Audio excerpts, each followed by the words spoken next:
వాడడమే ప్రమాదం.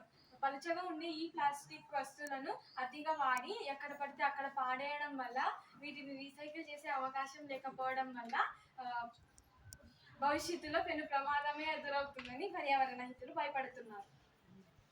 ప్లాస్టిక్ భూమిలో అంతరించిపోవడానికి కొన్ని వేల బిలియన్ సంవత్సరాలు పడుతుంది. ఈ ప్లాస్టిక్ వస్తువులు వాడకం వల్ల ప్రతి మానవుడి శరీరంలో కొంత ప్లాస్టిక్ చేరుతుంది. వాటిలో నుండి వెలువడే రసాయనాలు ఒక విషయం లాగా చిన్నగా మన శరీరంలో చేరి ఎన్నో రోగాలు, ముఖ్యంగా క్యాన్సర్ మరియు చర్మ రోగాలు వంటి వాటి బారిన పడే అవకాశం ఉంది.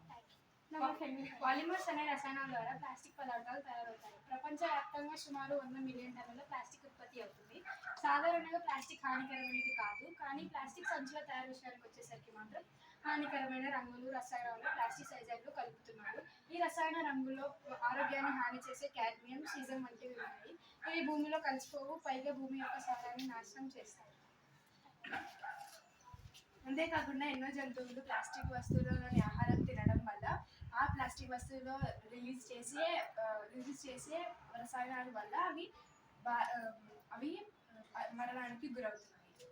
అవేమనగా ఒకసారి వాడే సింగిల్ యూజ్ ప్లాస్టిక్ వాడకాన్ని పూర్తిగా నిషేధించాలి. అనగా water bottles, fruit juice glass, use and throw glasses లాంటివి.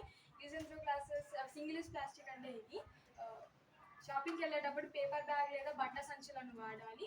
సూపర్ మార్కెట్స్లో ప్లాస్టిక్ బ్యాగుల్లో ఉన్న వస్తువుల కన్నా పక్కన విడిగా ఉన్న సరుకులను పేపర్ బ్యాగ్లో వేయించుకోవాలి. మన ప్రభుత్వం కూడా ప్లాస్టిక్ కల్యూషన్ నివారణకు కొన్ని విధి విధానాలు సూచించింది. అవేమనగా సింగిల్ యూజ్ ప్లాస్టిక్ని బ్యాన్ చేయడం, EPR, Swachh Bharat Abhiyan, single plastic waste management rules, promotion of alternatives. Thank you.